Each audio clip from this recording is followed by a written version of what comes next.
Leshem Hashem Naaseh Venatziliach, nous poursuivons aujourd'hui notre étude dans les textes du Nar avec l'histoire d'Ashmedai, roi d'Israël. Longtemps après avoir obtenu le Shamir, Shlomo détint encore Ashmedai dans son palais.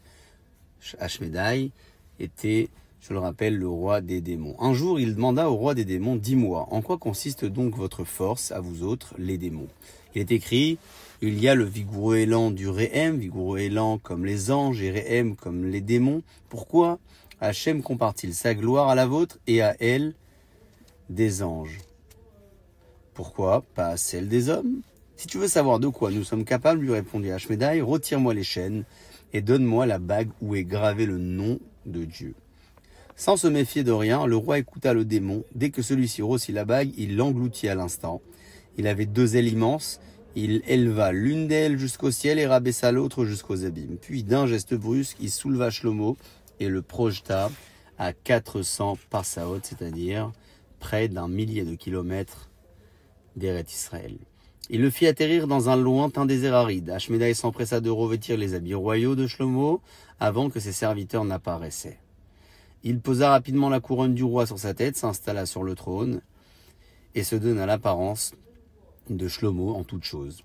Personne ne savait que le démon régnait sur Israël. Il se conduisait d'une manière étrange. Pourtant, personne ne se doutait de ce qui était arrivé. Ashmedai ordonna de chasser Benayahu ben Yehoyada qui l'avait emmené enchaîné au palais en prétendant « Je ne peux pas supporter de voir l'homme qui m'a amené Ashmedai au palais. J'ai d'ailleurs envoyé le démon lui-même dans le désert. » Ses serviteurs le félicitèrent pour sa décision. « Vive le roi qui a chassé ce mauvais esprit de la terre sainte, dirent-ils en le croyant naïvement. » Seul Bathsheba, qui était la mère de Shlomo, fut frappée du changement qui s'était produit chez son fils.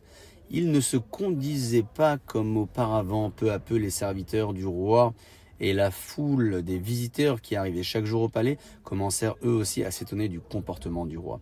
Il était devenu irrespectueux envers le Sanhédrin, le tribunal suprême. Ses conseils n'étaient plus du tout sages, il parlait même parfois sans aucun bon sens. Plus d'une fois, on l'avait entendu prononcer un juron. Malgré tout, personne ne s'imagina que le roi qui siégeait sur le trône était lui-même un démon. Sur ce s'achève l'histoire d'Ashmedai, roi d'Israël, qui envoya en exil le roi Shlomo. Baruch Adonai Le'olam. Amen ve Amen.